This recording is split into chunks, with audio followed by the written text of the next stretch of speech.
Gue aja kadang baca tweetnya itu kayak Deg-degan. astagfirullah. Gue aja deg-degan. Apalagi artis yang ditembak, apalagi beliau sendiri gitu kan. Tapi yang pasti beliau pasti sudah banyak pertimbangannya. Karena temennya juga lambe turah. Mbak itu nggak bisa ngeramal. Mbak, ini kan ada beberapa selebritis di akhir tahun ini. Awalnya mereka datang percintaannya itu dari konten. Kalau pasang susuk banyak. Banyak. Banyak.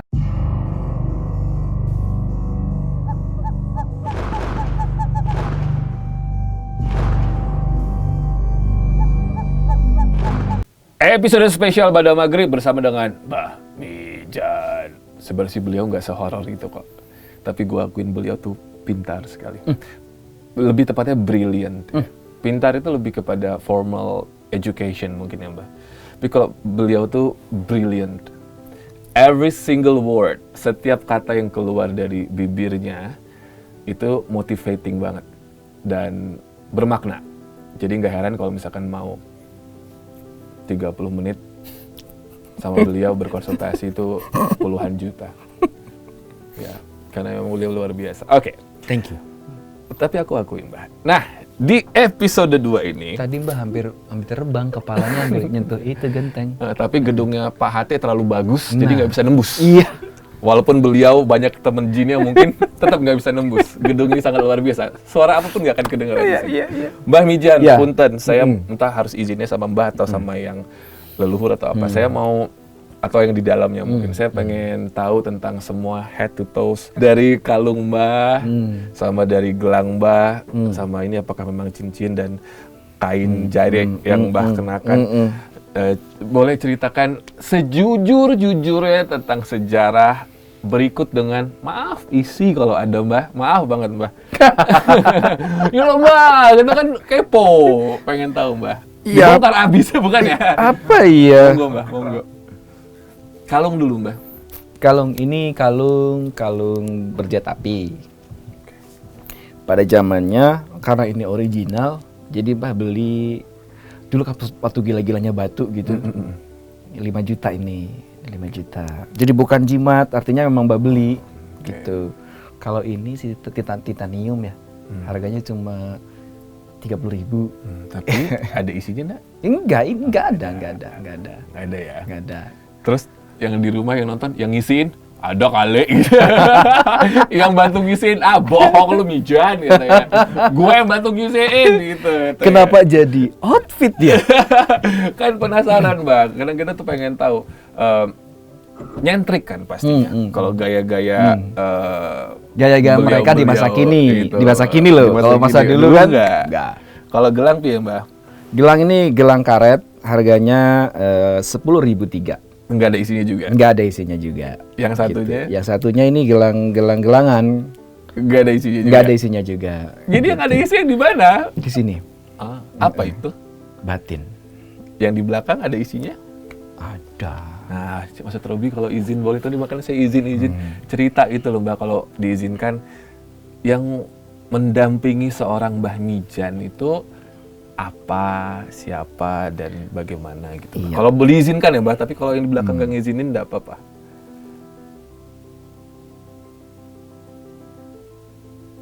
Oke. Ini kalau udah seperti ini langsung senyap gimana gitu. Jadi nama Mbah itu Samijan. Asli ya. Cuma ditambahin Mbah doang. Dan ini adalah sebuah nama pemberian dari kakek.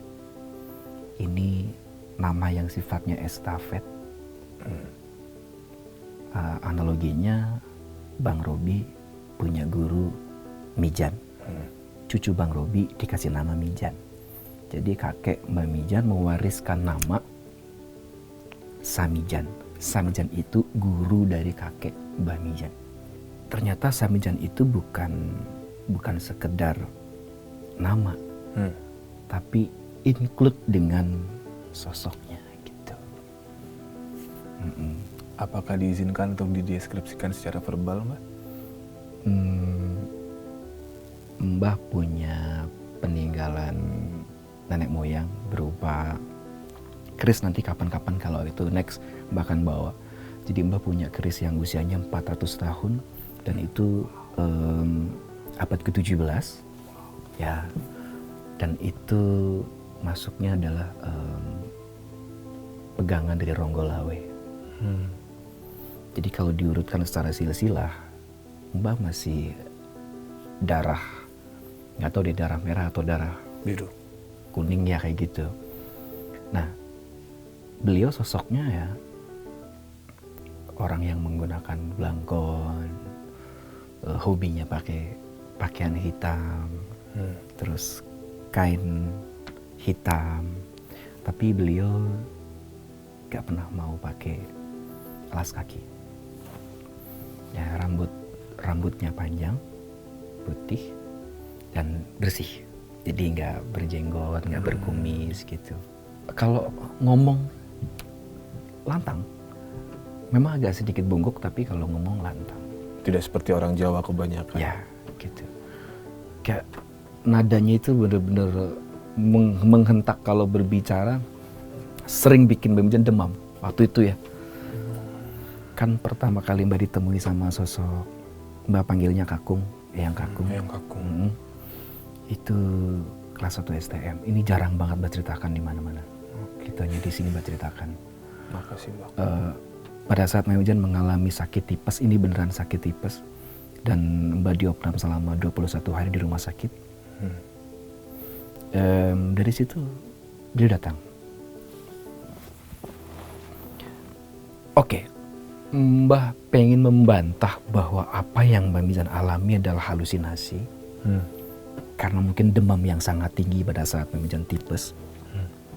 Tapi ketika kita bisa berkomunikasi, patah logika Mbak Mijan.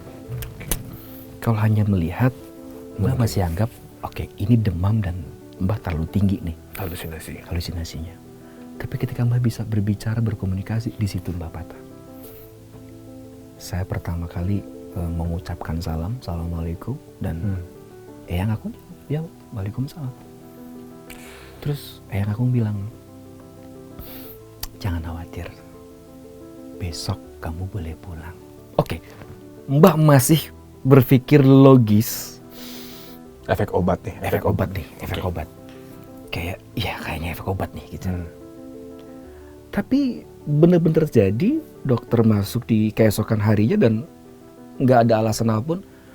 Ibu, anak ibu boleh pulang. Kebetulan ada ibu yang jagain Mbak Mijan waktu itu. Anak ibu boleh pulang, dan itu jelas Mbah masih ingat semuanya. Nah, cara menghilangnya pun aneh. Jadi Mbah nggak tahu tiba-tiba ada, dan Mbah nggak tahu tiba-tiba nggak ada. Aneh dong. Berpamitan pun tidak, Mbak? Ya, sama sekali. Jadi tiba-tiba ada. Kalau Mbah mau jelasin detail banget sih bisa, tapi mungkin beliau nggak terlalu berkenan ya. Iya, bisa. Tiba-tiba ada, tiba-tiba nggak ada. Dengan pakaian hitam-hitam tadi? Hitam-hitam tadi. Tapi pada saat kita komunikasi benar-benar menjelaskan bahwa ya aku adalah kamu adalah aku. Dan itu yang Mbak Mijan terjemahkan sendiri bahwa oke, beliau adalah San Mijan nih. Mbak ada cross check ke pihak keluarga, saya bertemu dengan ini, apakah ada yang mengenali sosok ini atau apa? Kakek langsung bilang ketika Mbak cross check, ya itu gurunya kakek dulu. Gitu. Aduh, serius banget ya. Mbak jadi gerah beneran ya. Jadi gerah banget. Enggak. Padahal belum berhasil loh. Terima kasih udah diizinkan. Saya ngomongnya gitu Mbak, saya makasih dulu ya. Berarti saya makasih sudah diizinkan untuk diceritakan. Baru sekali loh diceritain. Ya. Jadi sekali lagi buat subscribers ya Mbak, follow ini aja deh. Karena di sini diceritain sama Mbak ya. Makasih Mbak sekali lagi. Oke, sekarang ini kita mau masuk ke kekhawatiran masyarakat Indonesia. Beberapa berita sudah mengabarkan bahwa mulai dari Merapi, ya Mbak ya, bahkan ada ancaman tsunami 20 meter. Dan juga di Palu kemarin udah salah satu tanda yang tidak pernah terjadi, bahkan terjadi. Ya. Kalau dari Mbak sendiri, apakah tanda-tanda alam yang mungkin Mbak sudah kumpulkan, fakta-fakta atau mungkin feeling yang Mbak lihat, gitu, penglihatan 2021 secara general, bagaimana keadaan alam Indonesia ini Mbak? Boleh satu kata untuk menggambarkan? Mengkhawatirkan. Gitu. mengkhawatirkan, terutama untuk masalah Keadaan alam. ya keadaan alam. Tapi di sisi lain Mbah harus mengatakan tegas bahwa inilah warning, bahwa inilah sebuah pertanda yang Allah kirimkan untuk semua umat, semua manusia di semesta ini waspada. Gitu. Indonesia tidak akan bisa lepas dari yang namanya bencana karena Nusantara ini ring of fire. Kita akan ketemu dengan banjir bandang, gunung meletus, gempa bumi, tsunami, Hal yang tanah common longsor, lah ya Mbah, sudah biasa. angin puting beliung, badai yang dahsyat dan sebagainya. Buat Mbah, kita tidak bisa menghindari bencana. Justru yang kita lakukan adalah bagaimana kita berdoa dan waspada. Mbah menghimbau terutama untuk masyarakat Indonesia bahwa mereka ini masuk dalam kelompok yang kurang peka, kurang sensitif, dan kurang cepat tanggap bencana. Memudahkan segalanya. Menganggap enteng. Sering lupa bahwa kita itu ring of fire. Iya, betul. Yang kapan saja kejadian itu akan terus-menerus kita jumpai. Ya, betul. Nah, sementara di tahun 2020, lagi-lagi Mbak melihat sebuah keadilan Tuhan bahwa ketika kita dihajar dengan pandemi, bencana seolah-olah minggir untuk sementara. Betul. Tapi di tahun 2021, ya harapan Mbak Mijan nggak terjadi, cuma yang tertunda di 2020, ya di 2021. Jadi yang menurut Mbah Juni-Juli 2020 itu Juni-Juli 2021 yang Mbah lihat. Lebih ke Mbak tidak bisa mengatakan bulannya ya, tapi 2021 ya semacam mengiyakan sesuatu hal yang tertunda di 2020. Tapi Mbah melihatnya setelah pandemi ini mungkin memudar atau melonggar lah ya Mbah, dengan mungkin vaksin yang sudah mulai bisa disebarkan gitu ya, didistribusikan ke masyarakat bahkan sampai ke yang terdalam. Apakah Mbah melihat ada hal lain lagi setelahnya itu langsung terjadi lagi ke masyarakat Indonesia? Enggak. Oh, Enggak. Oke.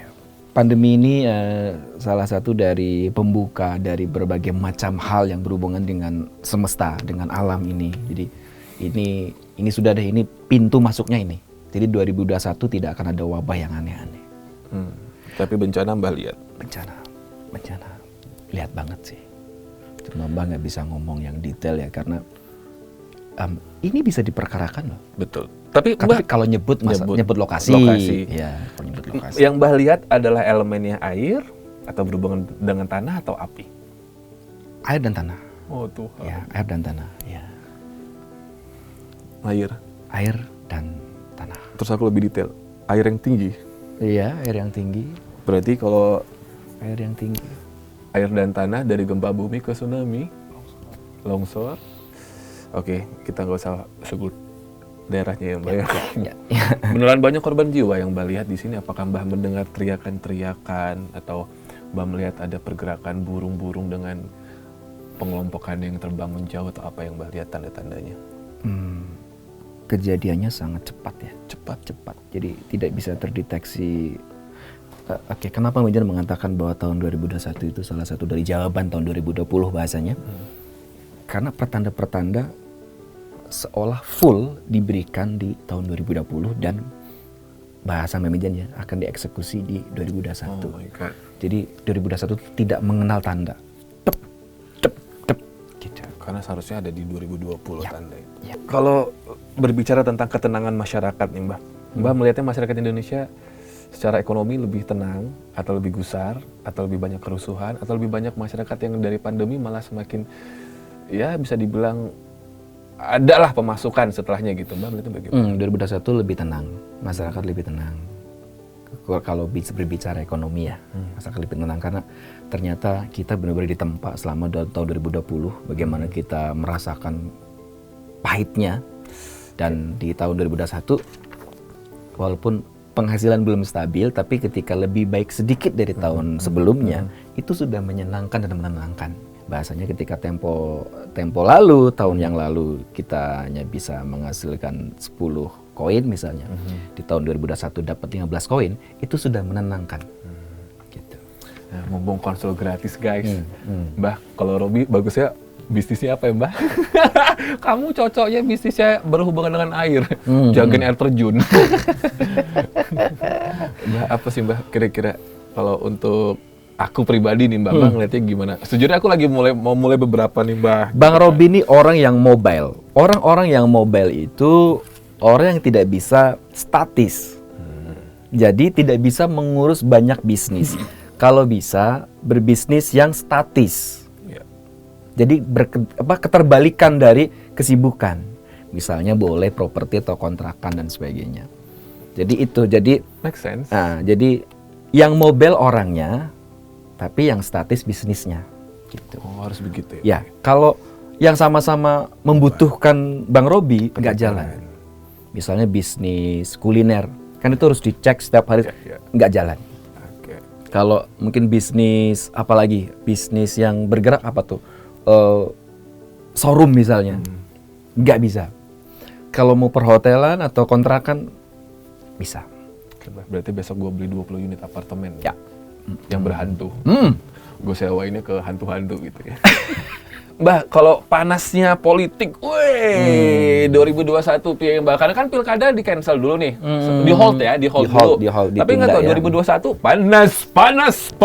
Atau Mbak lihatnya gimana? Adakah serangan-serangan santet? Di antara, iya kan biasanya gitu. Jujur Mbak. Tradisi dong Indonesia dong ya kan. Antara apa paslon ya, pasangan antara calon paslon, kan, serangan-serangan Mbak ngeliatnya gimana?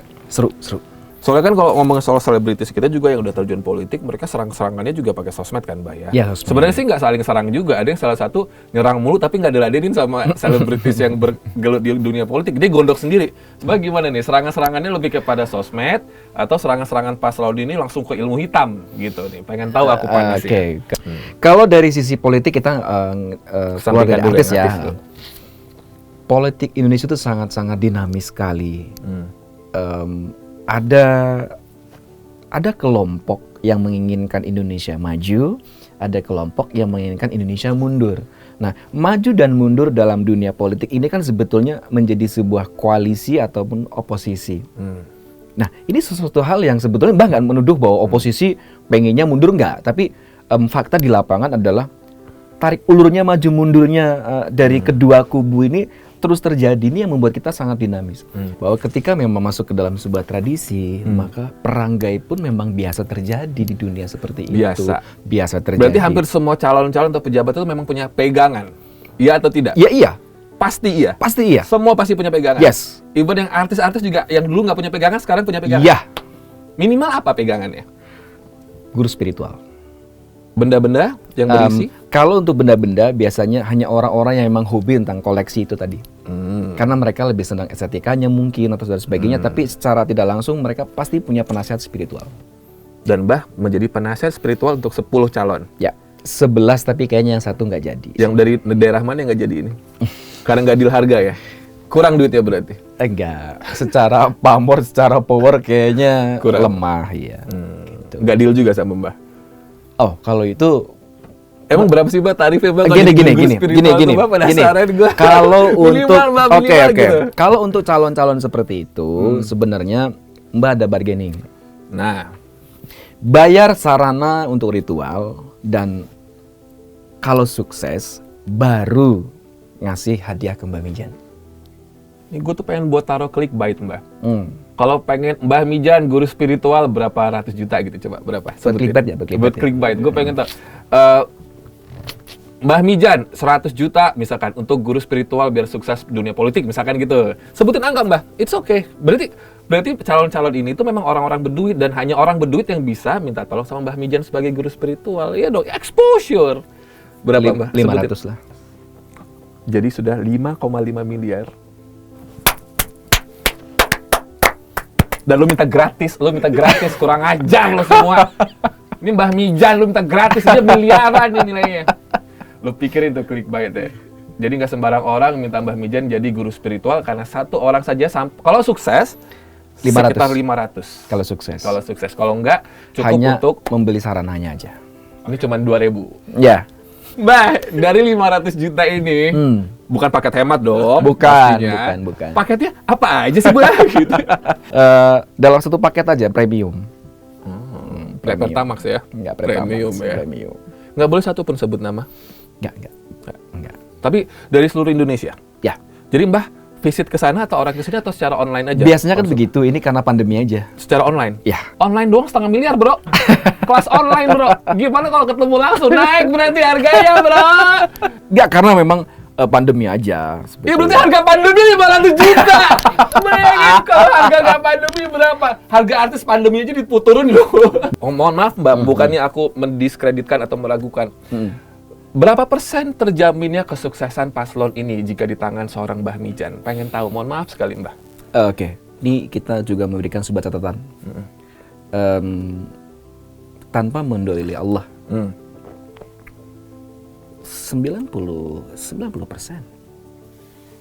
Ya, karena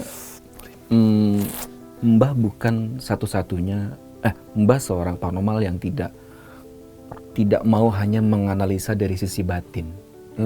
Jadi Mbah biasa bekerja dengan cara-cara by data dan by logic kayak gitu. By logic, sesuai Ya. fakta juga.